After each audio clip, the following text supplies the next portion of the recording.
रोमांचक उपन्यास शरीफ गुंडा अध्याय 27।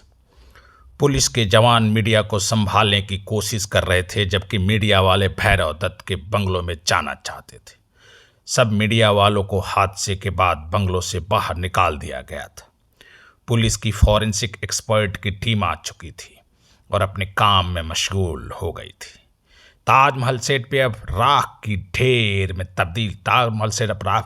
तब्दील हो चुका था। युग शेखर ने अभी अभी अभय से बातचीत खत्म किया था और उदास सा अमर्त्य विक्रम सिंह के साथ खड़ा था। कुछ दूरी पर रुचि और सिमरन भी खड़ी थी। वहां से कुछ दूरी पे खुशबू की लाश पड़ी थी। लाश के पास सभी घर वाले बैठे थे। फुलराज देवी, ज्योति और नीलू तो अभी भी रोए जा रही थी, जिन्हें कलावती देवी ढांढस बधा रही थी। भैरव दत्त के आंसू अब सूख चुके थे। उनके साथ ओमकार दत्त और रतन दत्त बैठे हुए थे। दिगंबर दूर अकेला बैठा हुआ था। उसकी आंखें रोते रोते लाल हो गई थी। रचना, नैशा और गौरव का कहीं पता नहीं था। सबके सब चुपचाप बैठे थे, सिवाय पुलिस फॉरेंसिक एक्सपर्ट के, जो कि खुशबू की लाश का मुआयना कर रहे थे और आपस में बातें कर रहे थे। माहौल एकदम गमगीन था। युग शेखर ने सिमरन को इशारे से अपने पास बुलाया। तुम्हें कोई सबूत मिली? युग शेखर ने सिमरन से फुसफुसाते हुए पूछा। सर, अगर कुछ सबूत था तो वो ताजमहल टेंट में था, जो कि अब राख में तब्दील हो चुका है। कोई भी सबूत बचा हो तब तो मिलेगा। युग शेखर ने दोबारा कुछ नहीं पूछा और वह भैरव दत्त की तरफ बढ़ गया, जिन्हें ओमकार दत्त और रतन दत्त ढांढस बधा रहे थे। युग शेखर ने आगे बढ़कर भैरव दत्त के कंधे पर अपना दाहिना हाथ सहानुभूति से रख दिया। भैरव दत्त ने सिर घुमाकर देखा और जैसी ही उनकी नजर युग शेखर पर पड़ी, उनकी आंखों में नफरत का सैलाब सा आ गया।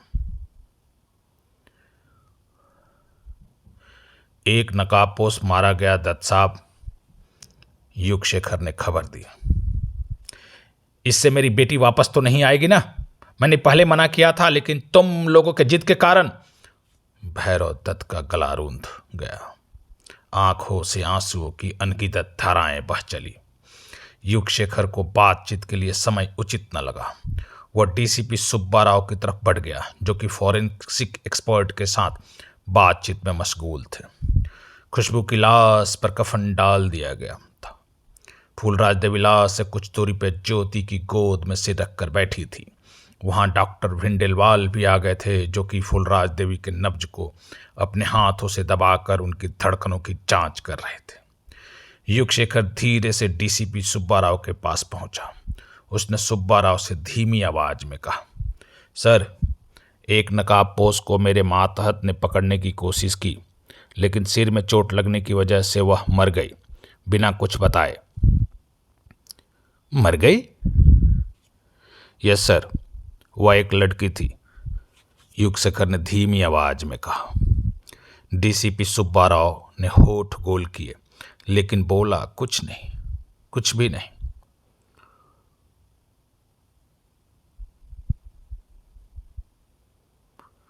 मौत कैसे हुई है? मेरा ध्यान तो नकाबपोश की तरफ था, इसलिए लाश का निरीक्षण भी नहीं कर पाया, युग शेखर ने पूछा। स्टमक में 3 गोलियां मारी, तीनों गोलियां नजदीक से मारी, ऐसा एक्सपर्ट को लगता।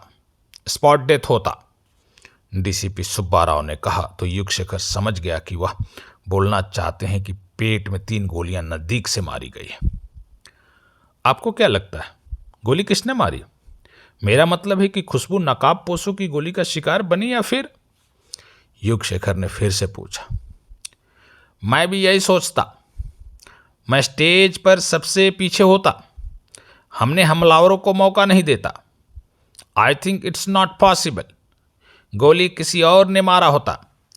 डीसीपी सुब्बा राव का कहना था कि नकाबपोशों की गोली लगने का चांस कम है, गोली किसी और ने मारी है। पोस्टमार्टम होने के बाद मुझे रिपोर्ट की एक कॉपी जल्दी चाहिए, युग शेखर ने विनम्रता से कहा। जरूर मिलेगा, तुम भी जल्दी कुछ करो, ये हमारा रिप्यूटेशन का सवाल है। अभी मुझे प्रेस कॉन्फ्रेंस में जाना होता, वरना ये मीडिया वाले न जाने क्या क्या बोलता, क्या क्या लिखता हमारे खिलाफ। मेरा रिप्यूटेशन भी दांव पर लगा है। मैं अपनी जान लगा दूंगा, लेकिन कातिल को छोड़ूंगा नहीं, युगशेखर ने कहा, और उसका ध्यान फॉरेंसिक एक्सपर्ट की तरफ गया, जो कि अब राख की ढेर को खंगाल रहे थे। कुछ देर बाद फॉरेंसिक एक्सपर्ट खाली हाथ खुशबू के लाश के पास आए। उनमें से एक डीसीपी से बोला, सर, लाश को अब पोस्टमार्टम के लिए भेज सकते हैं, हमने तमाम कार्रवाई पूरी कर ली है। प्रत्युत्तर में डीसीपी सुब्बा राव बिना कुछ जवाब दिए वहां से पीछे हटे और भैरव दत्त की तरफ बढ़ गए। सॉरी मिस्टर दत्त, लेकिन अब हमें लाश को पोस्टमार्टम के लिए उस्मानिया हॉस्पिटल भेजना होता। तुम पोस्टमार्टम के बाद लाश को हॉस्पिटल से ले सकता। हमें दुख है और हम कोशिश करेगा कि मर्डरर जल्द से जल्द पकड़ा जाए। डीसीपी की बात सुनकर भैरव दत्त की आंखों में आंसू की धाराएं एक साथ फिर बह चली। ओके डीसीपी साहब, भैरव दत्त के बजाय रतन दत्त बोल पड़ा। डीसीपी सुब्बा राव लाश की तरफ बढ़े और उसने वहां खड़े टीम को इशारों में आगे की कार्रवाई करने को कहा। जैसे ही हॉस्पिटल के 2 कर्मचारी लाश को उठाने लगे, फूलराज देवी को न जाने कहां से इतनी शक्ति आ गई।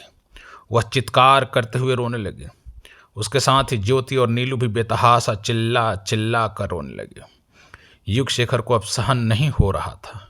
उसने रतन दत्त की तरफ देखा और उसे इशारा किया कि वह जा रहा है। वह नम आंखों से अपने मातहतों की तरफ बढ़ा। रुचि, तुम कल सुबह पहले जाकर पोस्टमार्टम रिपोर्ट लाना और अपने टास्क पर लग जाना। हम सब कल 10 बजे मिलेंगे, उसके बाद आगे का प्लान डिसाइड करेंगे। तुमने वीडियो रिकॉर्डिंग का टेप तो ले लिया है ना? यस सर, रुचि बोली। लेट्स मूव फ्रॉम हियर, युगशेखर बोला, और उसने अपनी रिस्ट वॉच पर नजर डाली। रात के 12:10। सब कार की तरफ बढ़े।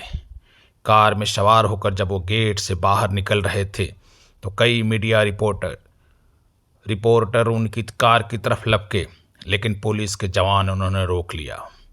मीडिया के लोग धक्का मुक्की करने लगे थे। युगशेखर ने कार को आगे बढ़ा दिया। कार में एकदम शांति छाई रही। सबके चेहरे एक हारे हुए योद्धा की तरह लटके हुए थे। मिशन असफल जो हो गया था। धन्यवाद।